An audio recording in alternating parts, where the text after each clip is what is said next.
Alaikum mpenzi mtazamaji, ufuatao ni utabiri wa hali ya hewa kwa saa 24 zijazo kuanzia saa 3 usiku huu.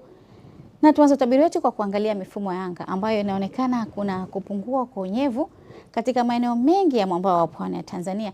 Hali hii inapelekea kupungua kwa mvua katika visiwa vyetu vya Unguja na Pemba pamoja na mkoa wa Tanga, hali kadhalika na mikoa ya kusini. Siku ya leo kisiwa cha Unguja pamoja na Pemba, mkoa wa Tanga, Dar es Salaam, Pwani, hali kadhalika Lindi na Mtwara tunatarajia kuwa na hali ya mawingu kiasi. Na kwa hapo kesho kisiwa cha Unguja na Pemba, mkoa wa Tanga, Dar es Salaam, Pwani, vile vile Lindi na Mtwara ni matarajio yetu kuwa na hali ya mawingu kiasi na vipindi vya jua. Pepo za pwani kwa hapo kesho kwa pwani ya kaskazini, pepo hizo zitavuma kutokea kusini hadi kusini mashariki kwa kasi ya kilomita 20 kwa saa. Wakati pwani ya kusini, pepo hizo zitavuma kutokea kusini mashariki kwa kasi ya kilomita 20.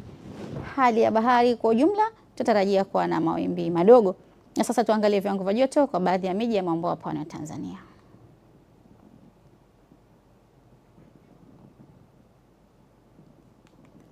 Hadi kufikia hapo ndio mwisho wa utabiri wa hali ya hewa kwa leo. Asante na nakutakia usiku mwema.